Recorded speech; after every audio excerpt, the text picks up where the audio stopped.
Hey everyone, for what day is it?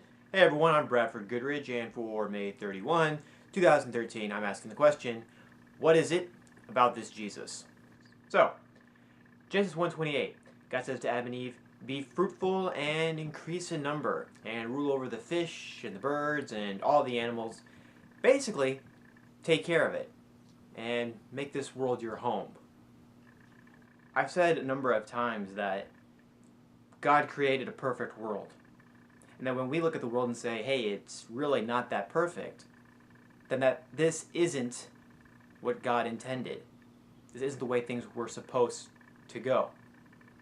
As we build up to answering that question and understanding God's original plan more and what led to this imperfect world, we're trying to set a foundation in our own life, in our own lives, as to who God is.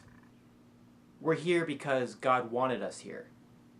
Maybe we weren't the first man or the first woman created, but when He told Adam and Eve to go and multiply, He did that. He said that with us in mind. Maybe that's sort of hard to figure out. I mean, how do we relate to that? Why do we even care? Okay, God wants us here?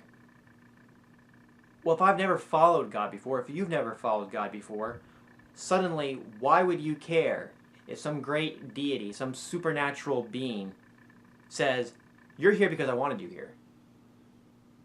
You know, without me, you wouldn't exist. What could possibly make me care? Part of that probably goes back to why our parents had us, or why we have friends. We're very relational. Things we cherish the most are relationships. We look to share life with someone, with other people. I don't believe God created us out of sadness or loneliness. I believe God created us just because that's who He is. He is a loving God. He's a perfect God. And He created us because He could and because He wanted to.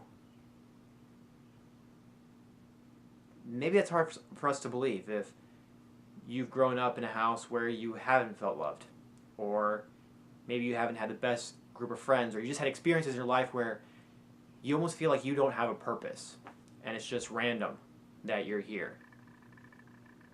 Biblically, you're here because of God.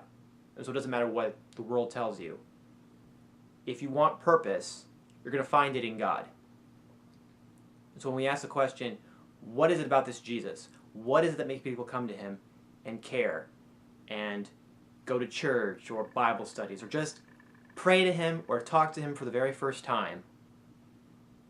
It's because they found someone who truly loves them. And what I wanted to say today and for the past 2 weeks is just to establish who God is.